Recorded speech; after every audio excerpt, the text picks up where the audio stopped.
Председателот на опозицијската ВМРО-ДПМН Христијан Мицкоски ги нуди контактите кои ги има тој и неговата партија на владата и бизнис секторот, а преку кои би можело да се набават енергенси за производство на струја, но и струја, со што би се ублажила енергетската криза, би се обезбедило непречено максимално производство на домашните капацитети кои би испорачувале и за индустријата и би се запрело со трошењето на буџетски пари за набавка од слободниот пазар. И ставаме на располагање на бизнес заедницата, а индиректно и на владата во овие тешки времења, кога гледаме дека државата полека но сигурно влегува во амбис,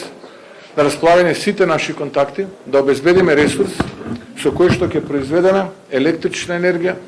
која што ќе биде најмалку двојно поевтина од таа која што е на референтната берза Купекс, и истата да ја користи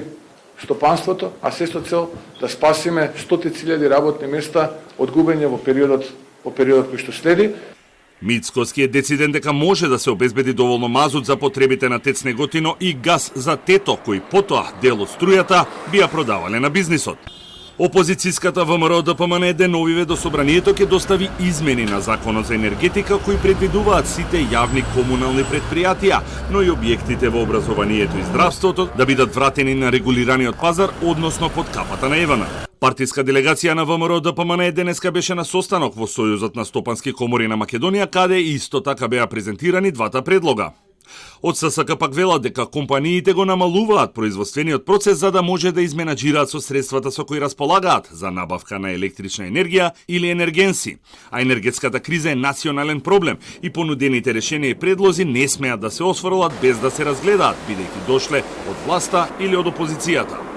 Еден голем дел од тие предлози се многу интересни, ние првпат ги слушаме и така натаму. Секоја понуда, секоја можност за добивање на поевтина цена од оваа која е на берзите е за нас огромна предност и ние би сакале да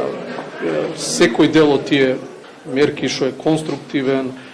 позитивен во вистински правец да се имплементира. Раководството на ССК побара од градоначалниците на ВМРО-ДПМН да им излезат во пресрет на компаниите кои инвестираат во обновливи извори и да ги скратат процедурите за градежните дозволи во јонака комплицираниот процес.